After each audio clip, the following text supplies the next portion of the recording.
Hi everyone. So slight change. We're going to talk this morning about when do the funding issues stop for startups, and just speaking with each of our panellists now, they've reliably informed me that it never finishes. But before we do that, I might just get each of them to introduce themselves to you, who they are, and a little bit about their company. So I'll start with Kate, who's actually got a dual role. So I've been the MC, obviously, because I'm the Chief Operating Officer for CAASTRO, but I think I alluded first thing yesterday that I'm the founder and director of Balance Healthcare, and we own and operate medical centres in New South Wales and in Queensland. Turnover's around $10 million and employ around 80 people. So I've been through quite a few funding crises and have quite a lot to say about the topic, so it should be quite an interesting session. So you all heard me earlier, Dharmika Mistry, Chief Scientist at BCAL Diagnostics, developing a blood test for breast cancer. Really tiny company. I'm the only full-time employee, and I've got another guy on 2 days a week. So it's always a lean company. I'm Gerardo Montoya. I'm from Mexico. I'm a co-founder of Republics for Good. You will know more about it later. And I'm a mechatronics engineer. And I got a lot of experience teaching STEM education. And that's it for that. Great. You're sick of hearing from me. I'm Daniel, and I'm CEO of Liquid Instruments and a professor at ANU in physics. Great, thanks Daniel. So look, I might just start with Kate, actually, and as you mentioned, you've got a lot to say on this topic, but where did you get the initial funding for your business from, Kate? So like many people, I bootstrapped, and we talked quite a bit about bootstrapping yesterday. And I think, because I started this business, it was my third business, so I'd kind of learnt a lot along the way. I actually came from a position of having a bit more wealth, so I was able to raise a bit of debt funding, but it was my own. So it cost me around $150,000 before I got any more funding. But my main source of income, might sound surprising, was actually government grants. Which was interesting. I got $10 million in government grants, but with that comes a lot of stakeholder management because I need to manage my relationship with Department of Health in Canberra. And that was actually grants for infrastructure to actually build buildings. So I've been very lucky. I was able to buy land and build buildings with that money, but the operating costs for my actual business have always been effectively bootstrapping. And Lynette Terrett, who was here yesterday, she and I were talking one time, and I asked her, I said, when do the cash flow problems get better? And she said, never. And that was terribly depressing for me.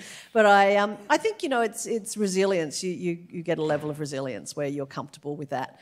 And, we've had actually quite a challenging cash flow year this year with we've had a few doctors leave, and we've had some challenges as far as revenue. And I've had to put my hand in my pocket again, but I know that it's a long-term play for me and that at the end of the day, it'll all be worth it. So you go through ups and downs, but you have that resilience, and I think that's the more important thing. I got quite a lot of money from banks, and I think that was referred to yesterday as well, that I was also a single mother going to banks, and I think we were talking about women finding it hard to raise money. And I should actually say my very first business experience was the most informative for me. Actually it was my second one. I wanted to borrow $20,000, like $20,000, it's not very much. And the bank, I actually complained at the shareholders meeting about this, the bank actually was refusing to give it to me because it was a startup business. And I was like, but I've got the confidence, I know this is going to be successful. And it wasn't till my husband, because I was married at that time, turned up to the meeting with me that they gave me the money, at which point I was just really furious with them. But I got the money, so it was okay. This time around where I've had to get it, over a couple of $1 million, it's been much more challenging. But I did it eventually, and it's really about persistence and putting a good case. Evidence, I think Lynette was saying yesterday, data and evidence, eventually they can't argue with that. Great. And Dharmika, what about you? When did you... What initial funding did you first get, and how did you achieve that? Yeah. Okay. So I guess when we founded BCAL in 2010, I was 22, and so I had no money, let's be fair. And I had to find people that would back me. And so I went about with my colleague at the time. We had the IP, so the patent, and we needed to raise some funds on the back of that. So we found two people, what we call in the industry high net worth individuals. That means they've got money and they're willing to put it towards some things that they believe in. Pitched the idea, and that was how we got a very initial, I guess, an injection of cash. And from there, my two seed investors, as they're called, then used their networks to bring in more people. And to date, we have around 17 private high net worth individuals that fund us. But we really are going to have to probably join Daniel in the VC boat at some point and raise a significant larger amount, I guess, for clinical trials and whatnot. So the battle with funding never ends. That was sort of the initial one was, yay, and you kind of naive and go, oh, I've got that injection, let's do it. But along the way, you've got to keep on selling the idea, keep on believing in it, and also keep on showing that it's doing what you say it will do. Thanks, Duncan. Gerard. That's going to be like the most interesting one. Everything starts with an idea, right? But at the beginning, I had like no money at all. And I wanted to show something, like the product. I'm making prosthetic limbs using 3D printing technology, but the twist is that I'm using recovered plastic from the ocean. And, but I needed to show that it works. So the first thing that I've done is, I can play guitar, we'll play guitar later. So I just busk on the street. Like, seriously. Wow. And in a day, I had enough money to buy the spare parts for my 3D printer. So I built it by my own. That's great. And I was able to print the first prosthetic hand. Here in Australia, it's a project that I've been working back in Mexico. And I printed up, and I started showing, hey, this is what I can do without money. Just imagine if I have some money there. And yeah, so I started like moving. I'm like restless. I'm always like doing something. And I got like a few different skills. And I even like remember organizing this Mexican party event. I cooked tacos for everyone, charged a little bit more. And then everything like growed. And actually now, Sarah, one of my colleagues, she's pitching for the Queen now in London. So yes, it's like everything like starts with an idea and trying to inspire other people. So, but yeah, we got the Optus grant, and we're applying for different grants. Taronga Zoo, they ask us if we can make prosthetics for penguins. Yeah, of course we can do that. You know, yeah. So yeah, everything started there. Yeah. That's a really novel way of bootstrapping. So I commend you for that. It's very innovative. Yeah, Daniel. So I started teaching penguins how to play guitar, I guess. Similar story. No, so I'm probably at the other end of the spectrum. So my wife and I like to spend money on holidays, so I have no money. We had no money to start anything with, and also we're quite conservative. So when Liquid Instruments was born, we went to venture capital firms straight away, because to make what we're making has a pretty high technology barrier where we had to spend a lot of money doing prototyping, certification, software, a whole bunch of stuff that I knew we were going to need a lot of money for. So I went straight to venture capital firms, and a lot of the time they would say, there was this ongoing argument about how much money are you guys putting in, and how much of the founding team putting in. And most of my founding team was students, and I didn't even know this idea was going to work. So I'm not going to ask my students to put in, their life savings of $5,000 to get the thing off the ground. And so the case that I made was, I don't come to you guys to ask for ideas about my product. Just like you shouldn't ask me for money. That's your job. In fact, that's your only job, is for the money. That's the only reason you're involved in this endeavor at all. And eventually that argument played out. But I think one of the advantages that I had is that after being an academic for many, many years, you're kind of like a professional grant writer. And so, I mean, a lot of running a company is actually not too different from being a professor of a group, where you've got to build a team, you've got to keep everyone happy, you've got to come up with ideas, you've got to get funding, and a lot of that involves writing grants and talking to people. So I kind of felt like my whole life I'd been training to do this, and then it was like when they allowed professional boxers to come into the Olympics for the first time, and the poor little amateurs got creamed. So I think that being an academic actually did prepare us quite well for going straight to sort of the multi-million-dollar funding rounds. Okay. And yeah, I'm far too nervous and conservative to try and do what you guys did. So yeah, I have a lot of respect for what you've done. Yeah. So Daniel, just starting with you again then, I mean, you've obviously gone down, as you say, that avenue of venture capital funding. How much equity and control did you have to give up for, you know, having that money? And do you regret any of that? So we actually had a lot of arguments at the beginning about what the company's worth. So the way it works is you basically say, I want this much money. They say, how much of the company will I get for that much money? And so you figure out what the company's worth, and then therefore their $1 million will get you some fraction of the company. So when we first talked to venture capital firms, and we got quite close to a couple of them, and they said, okay, I was asking for $1.3 million was our very first funding, and they said, great, well for that we're going to own, you know, like 60% or 50% or 40% of the company. What's it worth? And I said, no, I think the company's worth like $10 million. And they said, well, you've got no customers, you've got no product, you've got no employees, you've got no IP, you've got all these things, which they said. And so in the end, we couldn't agree.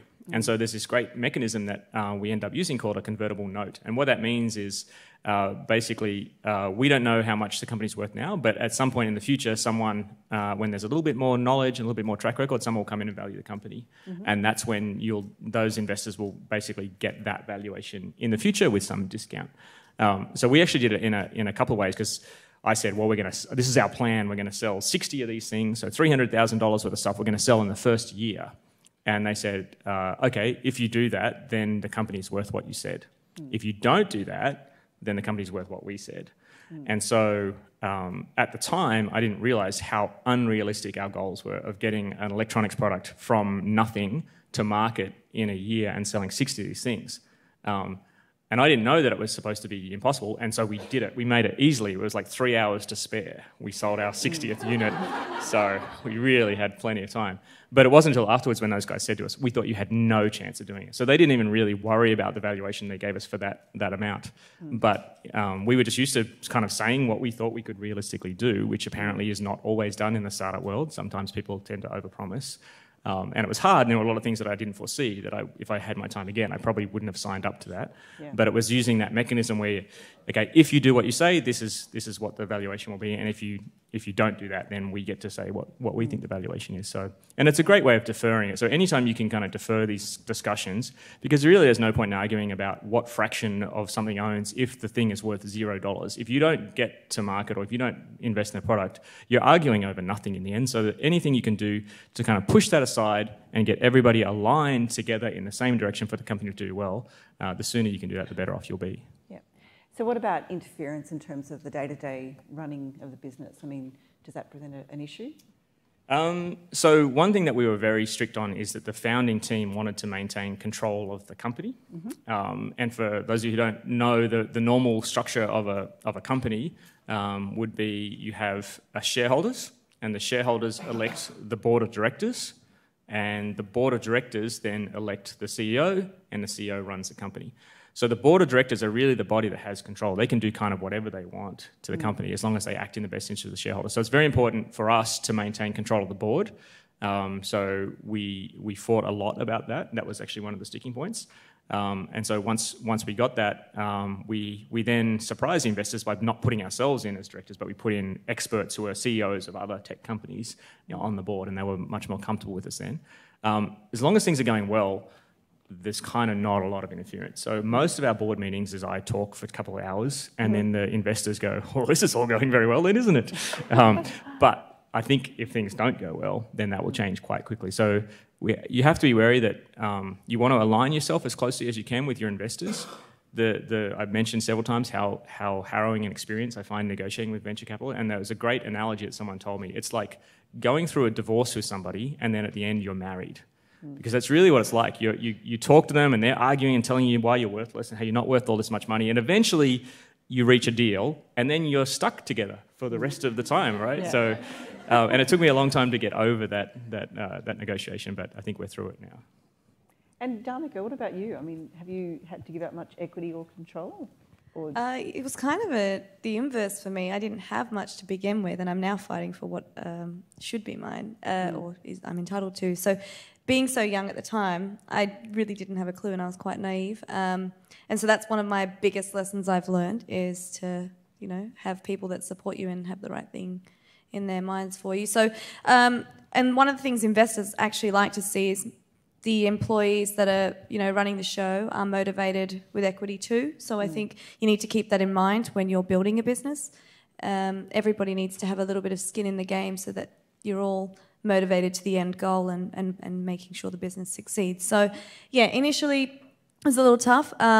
I've got a board and they've been really great and they've got the majority control again, but I think the shareholders have been quite good. They've taken this sort of back seat and said, you guys are the experts, you do what you need to do.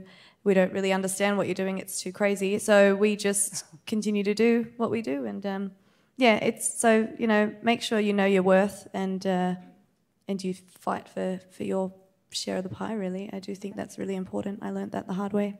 And Kate, you had... Yeah, a few comments are sort of tangential.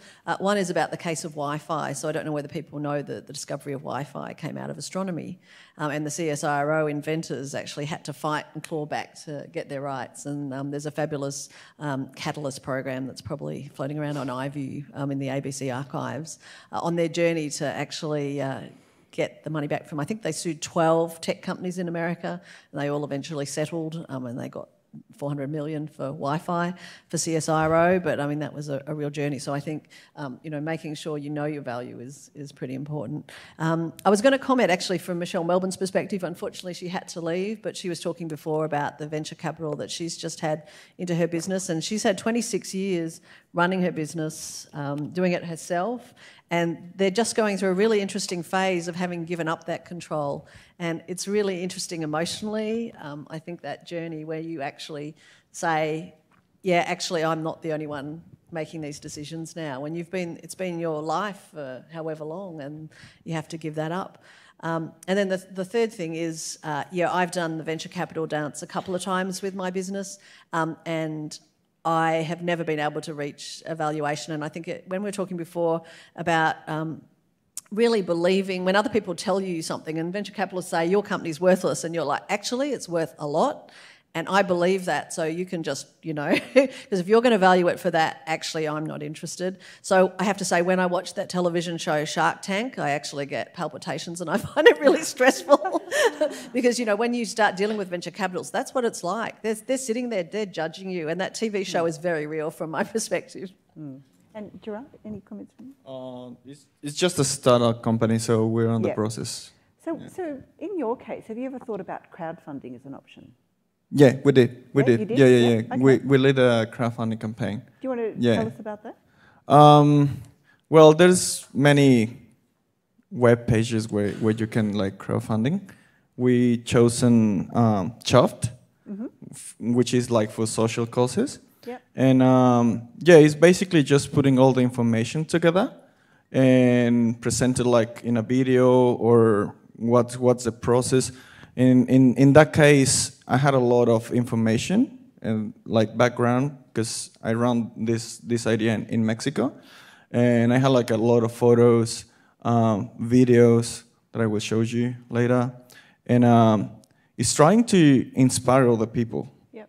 and convince them that their money are going to have an impact. Yeah. And how successful was that for you? Yeah, really good, really good. And that's why we are in the second part. We're building the workshop now, and we're trying to partnership with someone with similar vision. Probably will be a uni or university or a school, because it's basically education, and technological assistance is one of the products, but it's secondary product. And but it's like having clear your vision, where you want to go, and how to get there. And yeah, sure, Daniel. So I think that's a really good point about crowdfunding being about inspiring your investors or your customers in many cases.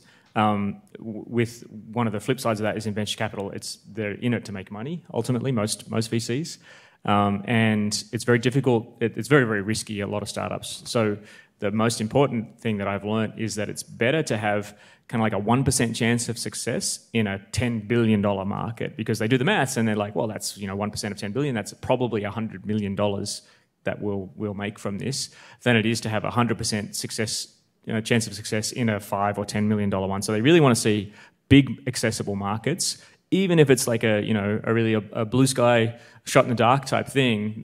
That's a really important point for the VCs. The other part about equity that I should say is another potential pitfall is that it can be a very divisive time for the founders of the company as well. Because when you divide up a company, when you get investment, that's often the time when you first decide, amongst your team, who owns what. And for us, with such a large team of sort of 12 founders, I was really quite worried about this process. Is how do we do it in a way that's fair and equitable, and do we just give everyone the same? Well, that's not fair, because some people have really contributed a lot and other people are kind of just doing it out of interest. And so the mechanism that we chose is I actually wrote a ranked list of the order that I thought everybody had contributed. And then I would go and talk to people individually, but when I would talk to them, I would take their name out of the list. And I said, tell me where you think you fit into this list in your order of contribution. Firstly, do you agree with this list? Secondly, where do you fit in? And I think it's a sign that we have a really great group of humble people, that every single person put their name lower in the list than all of their peers and than myself. So when I said, actually, we all think you're here, everybody was happy. But it does have the potential to be quite divisive for particularly the early stage of the company, where you're all caught up in this excitement, and then suddenly you're having these negotiations amongst yourself. So that's something to be a little bit careful of, and the sooner you organise that and discuss that, the better off you'll be in the long run. Okay. Dharmika or Kate, have you ever had any experience with crowdfunding, or have you thought about it? Or yeah, we've contemplated it at times when we've been like, oh, we really need the money. Yeah. But the problem with ours is it's such a high-risk medical technology, in a sense that, lives depend on it. So we can't, there's a lot of regulations around that, so we can't quite jump straight to that ship at this stage. Yeah. I probably would have, but I guess I was raising capital about 8 years ago, and crowdfunding really was actually, you couldn't do it in this country at that point. But I thought of everything. I mean, seriously, I went through everything. How could I get money? So yeah, I would have if I could have, I think is the answer. Okay. Dharmika, maybe I'll start with you on this one. What have been some of the hardest crunch points for you in your journey with the business, and how have you overcome them? Oh, good one. So many. Well, I guess initially proving up your idea, because it was a bit left of centre initially. It started from here, as I said earlier, so people kind of like, oh, that's a bit crazy. So doing my PhD and having that data initially to get us off the ground was the most important. And then finding those initial funders is always the first step to... Well, that was when I thought this is real and I get a chance to really have a go at this. And all I wanted to do from that point on was my best. So finding key players to collaborate with is good and bad. It's been up and down for us. We were collaborating with academic groups. That's how we managed to get access to labs as a small company. In some cases, it's been really hard. And look, I'm a previous academic, so therefore I'm not complaining as such. What I'm saying is everybody has a different way of thinking and different milestones, and it was really hard for me to get everybody aligned and working on the same page. And the data is the most important thing to the next step when you're in a business like this. So that has been the biggest challenge, and it's now finally, I found a really good group that I'm working with, and it's just been really easy. So when you find that group and you've got the right fit and you're all on the same page, it makes all the difference. And finding those people that can come on the journey with you and really, really add value and not make it difficult are the good ones, I think. So that's been some of the major ones. Yeah, Gerard, yeah. I think you have to be very honest with yourself. That's the first step to take, because like in my case, I had this project in Mexico, and I worked for 5 years, but I've done more here in Australia in 6 months. So you have to be humble and you have to play your strengths, and you have to know your people. Like in my case, it's a 5-people team, and I'm the engineer. I got a biomedical engineer, which is Sarah, but she's really good for networking, and she's really well connected. And I got a sustainability officer, Belinda, and she also has a degree on marketing. And I got Caitlin, she's really good for social media and that sort of stuff. And she's amazing with videos and photos and those things. And Cynthia, she's good for, she's a industrial designer, I think is, how is it called here? So I had the product, but I couldn't sell it. So I need to find someone who can do it and put it on the paper, you know? Because even like English is my second language. And I'm not like very familiar. Sometimes when I speak, people say like, oh, you're very rude. I'm like, oh, sorry. It's just like I'm translating at the same time. And I'm thinking not just in English, but Spanish and Japanese at the same time. So it's like, sometimes I don't even know what am I speaking. So, yeah, I have to be honest. And sometimes I just go blank. Like, I can't even remember the word in my mother language. And, but yeah, I mean, you have to be humble, and you have to try to find the correct people that share your own vision. So I think that's a trick. And Daniel, in your case, have you ever had to make some hard decisions, i.e. abandoning, an unsuccessful product, or, what's been the hardest decision you've had to take on your journey? So we've had a lot of setbacks, and mostly technical setbacks. And this is not such a secret, but I'm actually terrible at electronics. So when I was a PhD student, I had, just by chance, my postdoc who worked with me very closely was an electrical engineer, and he was great, and so I just let him do everything, and I didn't even really pay attention. So it's very ironic now that I'm running an electronics company, and I can do that because I have a good team of people who are experts. But what it means is that every time the product would come back from the manufacturer, we get a new prototype, and it doesn't work, I would just think the sky's falling. I'd be like, well, that's it. There's no way we can fix this sort of thing. It's broken and will never work. We just spent $40,000 and it's done. And the guys would say, yeah, it's all right. We'll go away and we'll tweak this and do that. And they would always fix it. And so I think surrounding yourself by good people can really help mitigate a lot of the pitfalls. And there's no one person that I think can do everything that needs to be done. So we have, a great electronics guy. We have a great programming guy. We have a great hardware guy. We have a guy who does the app. We have one person that is in charge of pretty much every aspect of the business is our vice president, Danielle, and she, if I was to drop dead tomorrow, she would take over the company. She's based in Palo Alto in California, but she handles all the business stuff. And then we have people who have very specific roles that we just couldn't do without. So we do have what they call a key person syndrome at the moment, where two of our team members ride motorcycles. That's not a good statistic for us to have as a startup. And our CTO is the other person who really is in charge of all the technical stuff, and he's great. The only problem is I don't let him out in public very much. He's like one of the smartest, most creative scientists I've ever worked with, which is why we got him. But he comes across a little bit like Kung Fu Panda when he talks to people, which he loves that description. But yeah, so we have definitely different people for different roles in the company. It's really important that you put in place a good team and that work well together and can handle things when you're not around. Okay. We're almost running out of time, but I wanted to ask Kate a question. And for you, Kate, have the funding worries, we had a brief discussion before, have they ever stopped? And do you think, for example, Richard Branson has to worry about money now, or is he sort of beyond all that? He may be right now. Yeah. Look, actually, I think there is a level where if you've got through those first couple of years, there's definitely a level of comfort. So yes, you do have, like I could say this year I've had funding challenges, but has it kept me awake at night? No. Have I had to go to the bank, which was much easier this time, I might tell you, and get a bit more money? Yes, I did. Will everything recover next year? Yes, it will. So I think that, yes, it does eventually get better, and I think you get over a plateau. So certainly, I love my business. I love CAASTRO more, actually, but I think people in CAASTRO know that, and that's okay. That's why I do, astrophysics instead of my medical centres all the time. But yeah, it's still been a fabulous journey, and wouldn't do anything differently. Okay, thanks. Maybe one quick comment from everyone else on the panel, and then I think, do we want to ask other people for questions? Or yeah, okay, great.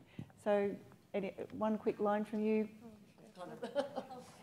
Yeah. No, I don't know. Just go for it. Separating maybe, how do you separate your emotions from the financial decisions? Has that been hard? Oh, yeah, well, always. Yeah, I think so.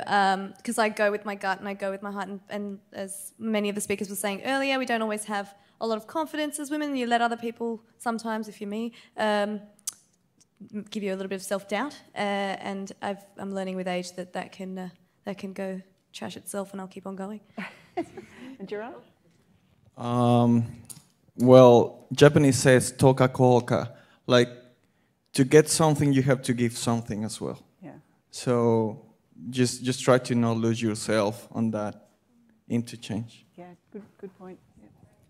Daniel? I think that's so far my experience has been there's a lot of things that have been very scary, and there's a lot of things that are really exciting, and I have to stop myself and look around and think, in 5 or 10 years' time, no matter what happens, I'm probably going to look back at this time and think, man, that was so exciting and that was so fun. And so to really try and enjoy what's going on and celebrate the successes as well. Every little sale that we make to someone, we really just still so happy. The fact that I know the names of every single customer that have bought our product is probably something that can't last much longer, I hope. Yeah. Really try and enjoy things as you go along and take the good with the bad, and really rely on your team to get you all through it. Thanks, Tim. So any other questions from the audience at all? Oh, yeah, okay. Oh, sorry, we've got someone over here as well. Yeah. Sorry, Ali? Yeah, yeah. Okay. How did you know that the idea you're running with right now was the idea that you should bank on? I didn't. I just kept creating ideas and I kept starting businesses. So I'm starting another one at the moment, which has come out of CAASTRO, actually. Kylie, who runs the CAASTRO events with me, we're starting an events business. That's just because we love events and we love doing stuff together. So it's just a love of having fun. And that's why we thought we'd do that. We don't actually plan on making much money. We just plan on having a good lifestyle. Not that I needed anything else to do with my life, of course. So I don't know whether there's ever one thing, but it's, at that point in time. So with my medical centres, I just saw a real gap in the market, and it was just something I didn't think. I just felt that you needed multidisciplinary care. So when your doctor and your chiropractor and your nutritionist all talk to each other, I didn't quite realise the politics attached to that. I was very naive when I first went into it. But it was just a gap I saw at the time. So I don't think you have to know. I think you can keep learning and changing and doing different things. And my career's definitely been about following stuff I just love at the time. And that's, I think, probably the best way of going. Does everybody answer it? Yeah, Okay, cool. So for me, it was having that one quick idea that then became really, really important to me. Like I said earlier, that was my turning point as an entrepreneur. And I decided, if this has potential to change someone's life out there, then I'm just going to have a go and see where it will go. It may work, it may not work, and we're still on that journey. So yeah, just taking it as high as it will fly. That was about, I want to say that, but yeah, it's all right. No, yeah, I mean, in my case, it's a social project as well, and it's all about transcendence. This idea is more than just me, It's about to change all the people's life, make it better, and solve different problems. Like, I'm going to talk more about, but in this case, I'm trying to solve the education problem with the other problem that is the plastic waste, and with the other problem that is technological assistance for disabled people. And even like the word disabled in English is like referring to someone that is broken, and you just can't broken human spirit, right? So that's why we chosen that idea. Fantastic. So I'm going to seem really superficial and money grubbing after that answer. I guess working with a lot of technology and a lot of scientific ideas, there's been lots of opportunities for like where someone has said, "Oh, this is a great idea. We should totally commercialize this." And I've often said to them, "We'll sell like 8 of these things. We'll be thousandaires." And so part of it was trying to find something that had broad enough impact to people that that they would care about.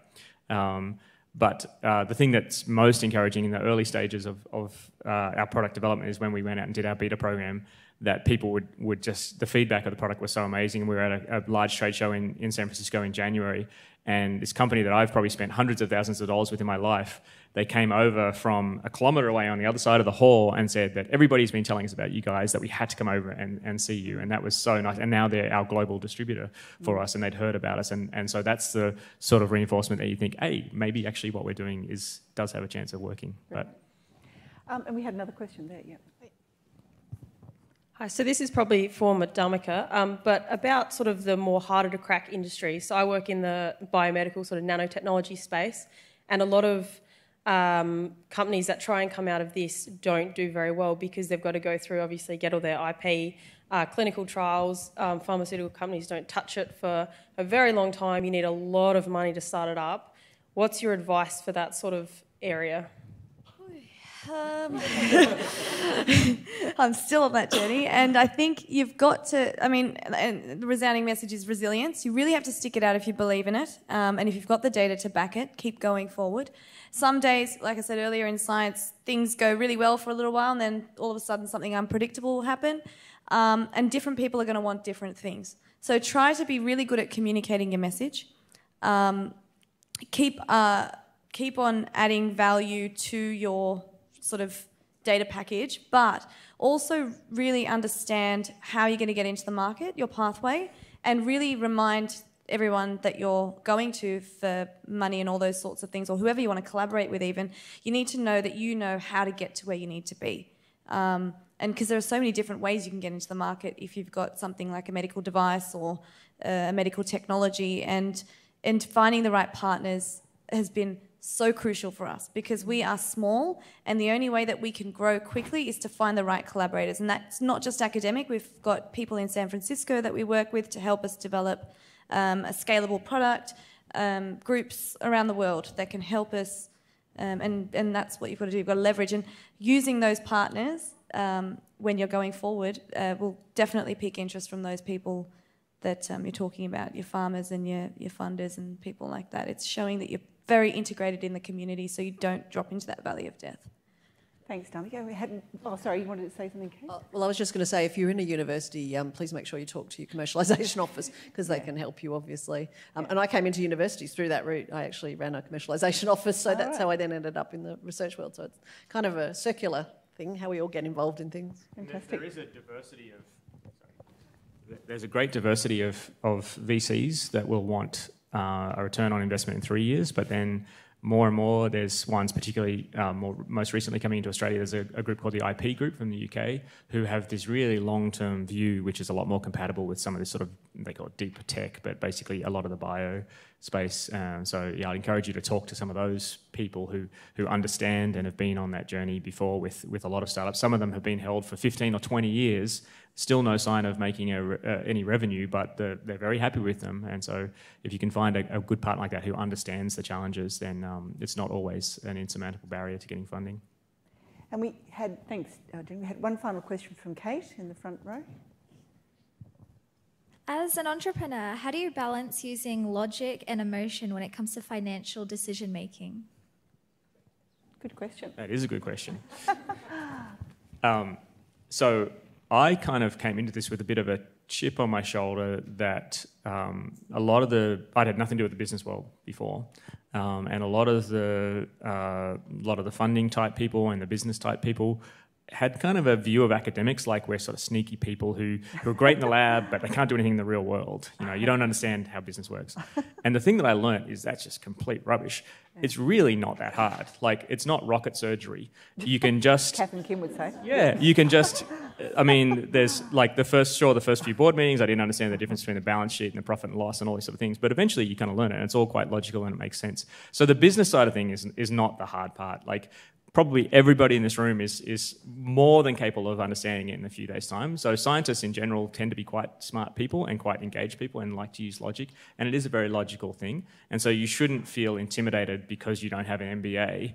Like, it's kind of simple stuff. And the great thing about the startup world right now is there's so much information on the internet. You can just, you know, spend a couple of evenings with Google and you can learn most of the things that you'll need to learn about it. So we're in a good time for getting knowledge from all sorts of places. Gerard? You just learn on the way. You have to learn like on the hard way. Like at the end of the day, you have to pay the bills. You have to eat, right? Yeah, that's yeah, yeah, you know.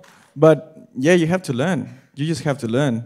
Okay, these are my feelings, but this is my stomach. Right. Yeah, okay. I'm Indian by nature, so therefore, my culture, sorry, I should say, therefore by nature, I love to negotiate. So I'll always try my best to get the best out of what I can, but my emotions will always take second place to fact, unless it's intuition that I'm going with, if that makes sense. So if it's something that, like Daniel said, you know, it's paper-based and the facts are there, I will listen to the facts because that's what a scientist does too. But then on the other side, you know, when it comes to self-confidence, stuff like that, that's where I channel my emotions into growing as a person. Great. I think financials are just financials, but it's our relationship with money that has an emotional content. So I'll tell you a story that's actually not related to business. One of my friends rang me a month ago and said, I'm so upset, I'm devastated, I've been made redundant from my job. And I was talking to her and sympathising and thinking this was the worst thing in the world. And then she said to me, but you know, it's not such a bad thing because I can pay off my mortgage and I can live for 6 months before I get a job. And I, as the entrepreneur I am, I was like, oh my God, this is the best thing that's ever happened to you. Because I'm like, I don't have that need to have a job and that security. But for her, it was still the worst thing that could happen to her. And in the end, the company's managed to find her another job and she's transferred and she's not taken that package. And that's the right decision for her. So it's all about the right decision for you as an individual, and we all have different risk profiles and we all have different relationships with money. And it is an emotional connection that does bind us to that. Great way to finish. So, thank you. I'd like to thank Kate, Dharmika, Gerard and Daniel for their honesty and their insights and the humour today, so thank you.